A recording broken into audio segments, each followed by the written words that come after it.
नमस्कार दोस्तों, entertaining education YouTube channel पर आप सभी का हार्दिक स्वागत है।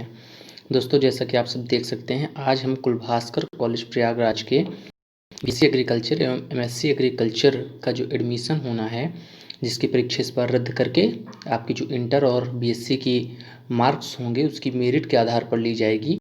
तो उसी का हम कट ऑफ बताने वाले हैं कि जो संभावित मेरिट होगी वो किस नंबर तक जा सकती है, किस कोर्स के लिए। यानी कि इंटर का जो एग्ज़ाम बच्चे दिए हैं और बीएससी में एडमिशन लेना चाहते हैं, उनके श्रेणीवार यानी कि जो जनरल हैं, ओबीसी हैं, एससी एसटी हैं और ईडब्ल्यूएस के जो बच्चे हैं, इनकी सबकी अलग अलग मेरिट क्या हो सकती है। और इसी तरह जो बीएससी का एग्ज़ाम दे चुके हैं बच्चे और एडमिशन लेना चाहते हैं, उनके लिए भी क्या संभावनाएं हैं, इसका हम आकलन करने जा रहे हैं। तो इस वीडियो में हम प्रमुख रूप से 3 बातों पर चर्चा करने जा रहे हैं। बीएससी एग्रीकल्चर और एमएससी एग्रीकल्चर में प्रवेश हेतु संभावनाएं क्या हैं, कट ऑफ कितनी जा सकती है। दूसरा, ईडब्ल्यूएस की मेरिट पर विशेष चर्चा की जाएगी, क्योंकि ईडब्ल्यूएस को लेकर कुछ महत्वपूर्ण पॉइंट हैं जिनको आप और उस पर हम चर्चा करेंगे।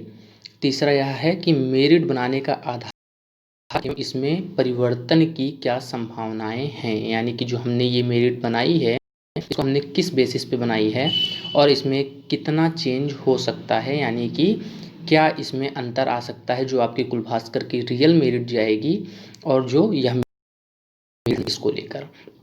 तो आइए शुरू करते हैं आज का अपना यह वीडियो। और सबसे पहले हम देखते हैं, देखिए ये आपका हमने इसको जो है कंप्यूटर पे भी बना सकते थे, लेकिन आपको समझना और हमारा समझाना यही प्रमुख रूप से उद्देश्य है। इसमें कोई ये बात नहीं है कि जो है क्या कहते हैं कैसी बनी है, राइटिंग क्या है, तो इसलिए हमने इसको नॉर्मली बना लिया। और आप लोग जल्द से जल्द डिमांड भी कर रहे थे, टाइम निकाल कर थोड़ा मुश्किल होता है ठीक से बनाना, तो हमने इसको ऐसे ही बना लिया है। कुल मिलाकर समझना महत्वपूर्ण है और आपको समझाने का। तो ये संभावित कट ऑफ जो है बीएससी एग्रीकल्चर में दाखिले के लिए है, यानी कि ये बीएससी में जो बच्चे इंटर की परीक्षा देकर आए हैं उनके लिए ये कट ऑफ है, जिसको हमने पहले नंबर पर रखा है। और इसमें हम देखते हैं कैटेगरी वाइज, ये कैटेगरी है कि किस किस कैटेगरी के बच्चे, और ये 2020 में पास करने वाले बच्चे जिन्होंने 2020 में यानी कि इसी साल जो है कि परीक्षा को पास किया है इंटर की, और ये 2019 के बच्चे हैं जिन्होंने अपना 1 साल वेस्ट कर दिया है, या यूँ कहें कि 1 साल जिनका गैप रहा है। तो ये दोनों की अलग अलग मेरिट हमने बनाई है, क्योंकि जिनका 1 साल गैप रहा है उनके 5% मार्क्स लेस करके ही मेरिट में शामिल किए जाएंगे। तो इस चीज़ को देखते हुए हमने दोनों की अलग अलग कट ऑफ बनाई है। तो आइए सबसे पहले हम देखते हैं कि कट ऑफ क्या जा रही है। तो सबसे पहले अगर जनरल की बात करें तो जनरल की कट ऑफ जो है वो 80 से 85% के बीच में रहने की संभावना है। यानी कि जो बच्चे 80 नंबर के ऊपर पाए हुए हैं मार्क्स इंटरमीडिएट में, वो ये समझें कि हाँ उनका सिलेक्शन हो सकता है या हो जाएगा, और जो 85% के ऊपर हैं वो तो बिल्कुल ही श्योर रहें कि उनका होना ही होना है, इसमें किसी प्रकार की कोई संभावना नहीं बचती है ना होने की। वहीं जो 2019 में बच्चे पास किए हुए हैं इंटरमीडिएट, उनको किसी भी हालात में 85% से अधिक नंबर पाने होंगे सिलेक्शन लेने के लिए, यानी अगर उनका 85% से ऊपर नंबर है तभी उनको सिलेक्शन मिलने की संभावना है। उसके बाद अगर हम बात करें ईडब्ल्यूएस की, तो ईडब्ल्यूएस की जो कट ऑफ बन सकती है वो 75% न्यूनतम, यानी 75% पाने वाले बच्चे ये समझें कि हाँ अगर वो जनरल के हैं और उनके पास ईडब्ल्यूएस का सर्टिफिकेट है तो उनका सिलेक्शन हो जाएगा। जो 80 के ऊपर हैं वो डेढ़ श्योर रहें, और जो 2019 के बच्चे हैं वो 80% के ऊपर यदि पाए हुए हैं तो वो भी श्योर रहें, और अगर ईडब्ल्यूएस सर्टिफिकेट उनके पास है तो। उसके बाद ओबीसी की मेरिट आती है, तो ओबीसी की मेरिट में 76% जो बच्चे पाए हैं वो यह समझ लें कि उनका सिलेक्शन हो जाएगा, और जो 81% के ऊपर वाले हैं वो बिल्कुल श्योर रहें कि उनका होना ही होना है। उसके बाद जो 2019 के बच्चे हैं जिन्होंने 1 साल गैप किया हुआ है, वो 81 से अगर अधिक नंबर पाए हुए हैं, 81% से अधिक, तो वो भी श्योर रहें कि उनका भी सिलेक्शन हो जाएगा। इसी तरह एससी कैटेगरी के बच्चों के लिए 73 नंबर न्यूनतम है कि 73 नंबर अगर पाए हैं तो वो मान सकते हैं कि उनका सिलेक्शन हो जाएगा। और वहीं पर अगर वो 78% के ऊपर पाए हुए हैं तो उन्हें यह मानकर चलना चाहिए कि उनका भी डेट श्योर है कि उनका सिलेक्शन हो जाएगा। वहीं अगर वो 2019 के एससी कैटेगरी का बच्चा है तो 78% पाया है, तब भी उसका सिलेक्शन आराम से हो जाएगा। वहीं एसटी कैटेगरी की बात करें तो एसटी कैटेगरी में 70% के ऊपर जो बच्चे पाए हैं उनका सिलेक्शन हो जाना चाहिए।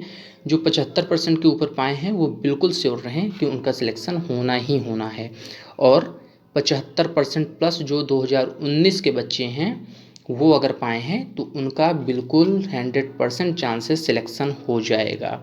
अब दोस्तों ये मेरिट जो है ये आप लोगों को काफ़ी ज़्यादा लग सकती है कि ये बहुत हाई मेरिट है, और 2019 वालों को तो और भी ज़्यादा लग सकती है। तो दोस्तों यहाँ पर आपको ये देखना होगा कि जो आपके एग्ज़ाम होते हैं जब 150 नंबर के, तो उसमें जो परसेंटेज जाता है उसको आप यहाँ पर नहीं देख सकते। वहाँ अगर लगभग 70% पर भी सिलेक्शन हो रहा है तो वो अलग चीज़ है, वो आप एक बिना नकल बिना किसी संसाधन के एग्ज़ाम देकर नंबर प्राप्त करते हैं, वो नंबर होते हैं।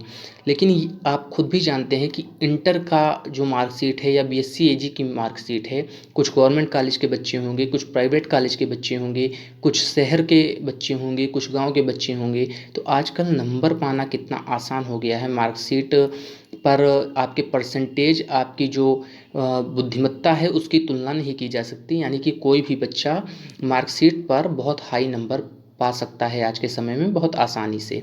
दूसरी बात ये कि जो एग्रीकल्चर के बच्चे होते हैं उनके इंटर में प्रत्येक सब्जेक्ट में 50% नंबर जो होते हैं वो प्रैक्टिकल के होते हैं। तो 50% जहाँ आपको प्रैक्टिकल का हर सब्जेक्ट में मिल जाता है तो उसके बाद उनको परसेंटेज गेन करने में कितनी आसानी होती है आप ये समझ सकते हैं। तो उनका नॉर्मली 80% के आसपास तो होता ही होता है, तो अगर कोई अच्छा बच्चा थोड़ा सा भी है तो इसलिए परसेंटेज बिल्कुल हाई जा सकते हैं। और आगे जब हम थर्ड पॉइंट में अपनी बात करेंगे इसको मेरिट दिखाने के बाद, तब इस पर थोड़ा सा और चर्चा कर लेंगे। आइए देखते हैं कि एमएससी के लिए जो कट ऑफ रहने वाली है वो क्या रह सकती है। तो ये है दोस्तों, एमएससी एग्रीकल्चर में दाखिला है तो बीएससी एजी की जो कट ऑफ होगी, यानी बीएससी एजी में जो आप नंबर प्राप्त किए हैं उनको हम देखते हैं। तो जनरल के जो बच्चे हैं वो यहाँ पर 75 से लेकर अगर 78% के बीच पाए हुए हैं तो उनका सिलेक्शन हो जाएगा। जो 78 के ऊपर वाले हैं वो एकदम श्योर रहें, उनका हो ही जाएगा। और अगर यहाँ पर जो 2019 के बच्चे हैं वो अगर 80% प्लस पाए हुए हैं तो उनका भी सिलेक्शन हो जाएगा। यहाँ पर भी ईडब्ल्यूएस कैटेगरी के लिए 70 से 73% के बीच में यदि आप हैं तो आप सुनिश्चित मतलब आप ये कह सकते हैं कि हाँ आपका एडमिशन हो जाएगा, आपको परेशान नहीं होना है। वहीं अगर 75% के ऊपर आप पाए हुए हैं, 2019 के बच्चे हैं, तब भी आपका सिलेक्शन हो जाएगा। ओबीसी कैटेगरी के लिए यहाँ पर 70 से 73% के बीच यदि आप पाए हुए हैं नंबर तो आपके सिलेक्शन की संभावनाएं पूरी हैं। और अगर आप 2019 के विद्यार्थी हैं और 75% के ऊपर पाए हुए हैं तब भी आपका सिलेक्शन निश्चित रूप से हो जाएगा। अब अगर एससी कैटेगरी की बात हम देखें तो एससी कैटेगरी में 65 से लेकर 68% के बीच जिनके नंबर हैं उनके सिलेक्शन होने की पूरी संभावनाएं हैं। और अगर आपके 68% के ऊपर हैं तो आपका निश्चित रूप से सिलेक्शन हो जाएगा। और यदि आप 2019 बैच के हैं तो आपका 70% से ऊपर नंबर लाने होंगे। वहीं एसटी कैटेगरी की बात करें तो इनका 60 से 63% के बीच में अगर है तब भी आपका सिलेक्शन हो जाएगा। और यदि आप 65% के ऊपर पाए हुए हैं और 2019 के भी विद्यार्थी हैं तब भी आपका सिलेक्शन डेट श्योर है कि हो ही जाएगा, आपको परेशान होने की ज़रूरत नहीं है। तो दोस्तों अब हम बात करते हैं जो हमने तो 3 पॉइंट बोले थे उसके बारे में कि जो है क्या कहते हैं बीएससी एजी एमएससी एजी। तो यह आपने जो संभावित कट ऑफ थी, यानी कि पहला जो पॉइंट था उसको आपने देख लिया है। आइए दूसरे पॉइंट पे बात करते हैं कि ईडब्ल्यूएस की मेरिट जो है उस पर क्या चर्चा करना है हमें। तो देखिए सबसे पहले तो ईडब्ल्यूएस कैटेगरी के जो बच्चे हैं आप लोग ये श्योर कर लेंगे कि आपके पास ईडब्ल्यूएस का जो सर्टिफिकेट है वो किसी भी हालत में इसी साल का होना चाहिए, यानी 2020 का ईडब्ल्यूएस का सर्टिफिकेट होना चाहिए। यदि ऐसा नहीं है तो फिर आपको इसमें सिलेक्शन मतलब इसमें आपको वो सर्टिफिकेट मान्य नहीं होगा, आप जनरल में आ जाएंगे।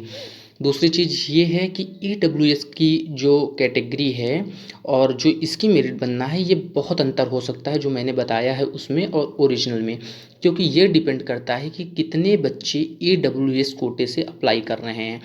क्योंकि ईडब्ल्यूएस कोटा की कुछ जो शर्तें रखी गई हैं उसमें हर बच्चा आता भी नहीं है, और जिनके गार्जियन जो है गवर्नमेंट नौकरी वगैरह में हैं वो तो बिल्कुल ही नहीं आते।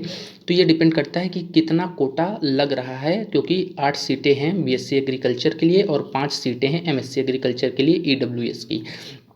तो कितने कोटे लग रहे हैं इस पर जाता है, तो इसकी मेरिट में बहुत बड़ा उतार चढ़ाव हो सकता है। हमने इसको एक नॉर्मली तौर पर मेरिट बनाई है इस हिसाब से कि अगर जो है जो है नॉर्मल बच्चे हैं, अगर ईडब्ल्यूएस की जो भी जनरल के बच्चे हैं वो अगर ईडब्ल्यूएस की लगभग रखते हैं जो है, तभी जो है क्या कहते हैं वो मेरिट है, वरना बहुत नीचे रहेगी उससे। ये 60-65 के आसपास भी इसकी मेरिट जा सकती है। अब आते हैं मेरिट बनाने का आधार क्या है और इसमें परिवर्तन की कितनी संभावनाएं हैं। तो दोस्तों इसमें देखिए, आधार की बाद में हम डिस्कस करते हैं, परिवर्तन की संभावनाएं देखते हैं, क्योंकि आपको परिवर्तन से बहुत ज़्यादा मतलब होता है कि सर क्या ये मेरिट चेंज हो सकती है या आपने जो बना दिया है वही सही है। तो दोस्तों परिवर्तन की पूरी संभावनाएं हैं, क्योंकि ये ओरिजिनल मेरिट नहीं है, लेकिन परिवर्तन होगा भी तो ये चीज़ जान लीजिए कि मेरिट इसके नीचे ही रहेगी, इसके ऊपर नहीं जाने वाली है। इसके ऊपर नहीं जाने वाली है क्योंकि हमने अधिकतम जो मेरिट जा सकती है उसको ध्यान में रखकर इस चीज़ को बनाया है। तो इसके नीचे ही मेरिट रहेगी, तो जो इसके नीचे नंबर पाने वाले लड़के हैं वो भी परेशान ना हों। हालांकि कुलभास्कर में कभी मेरिट बेस पर बीएससी एजी और एमएससी एजी का एडमिशन नहीं हुआ है, तो ये मेरिट बनाने में हमारे लिए भी थोड़ा चैलेंजिंग रही है, लेकिन हम यही उम्मीद कर रहे हैं कि हमने जो मेरिट बनाई है बहुत सोच समझ कर बनाई है और ये अब इसके ऊपर नहीं जाएगी। दूसरी चीज़ ये कि मेरिट का हमारा जो बेस रहा, हमारे जो जूनियर दोस्त हैं और जो आपके जो है हमारे यूट्यूब चैनल के द्वारा जो मित्र व्हाट्सएप पे कांटेक्ट करके या अन्य माध्यमों से हमें अपने नंबर बताए हैं, यानी हमें लगभग 50 प्लस बच्चों के नंबर जानने को मिले हैं और उसी के बेस पर हमने इस मेरिट को तैयार किया है। यानी कि हमने ये ध्यान में रखा कि ये जो 50 बच्चे हमें अपना नंबर बता रहे हैं, इसमें कितने परसेंट बच्चे ऐसे हैं जिनका 80% से ज़्यादा नंबर है, या जो है क्या कहते हैं उनकी कैटेगरी क्या है। इन सारी चीज़ को ध्यान में रखकर हमने उसी हिसाब से आगे भी लिया कि यदि 500 बच्चे फॉर्म डाले हैं तो कितने परसेंट बच्चे उनमें से जो है क्या कहते हैं 80% के ऊपर पा सकते हैं और कितनी सीटें कुलभास्कर में हैं। तो इन सारी चीज़ों को रखकर हमने ये मेरिट बनाया है और संभावना यही है कि किसी भी प्रकार की इसमें कोई भी गलती नहीं होनी चाहिए।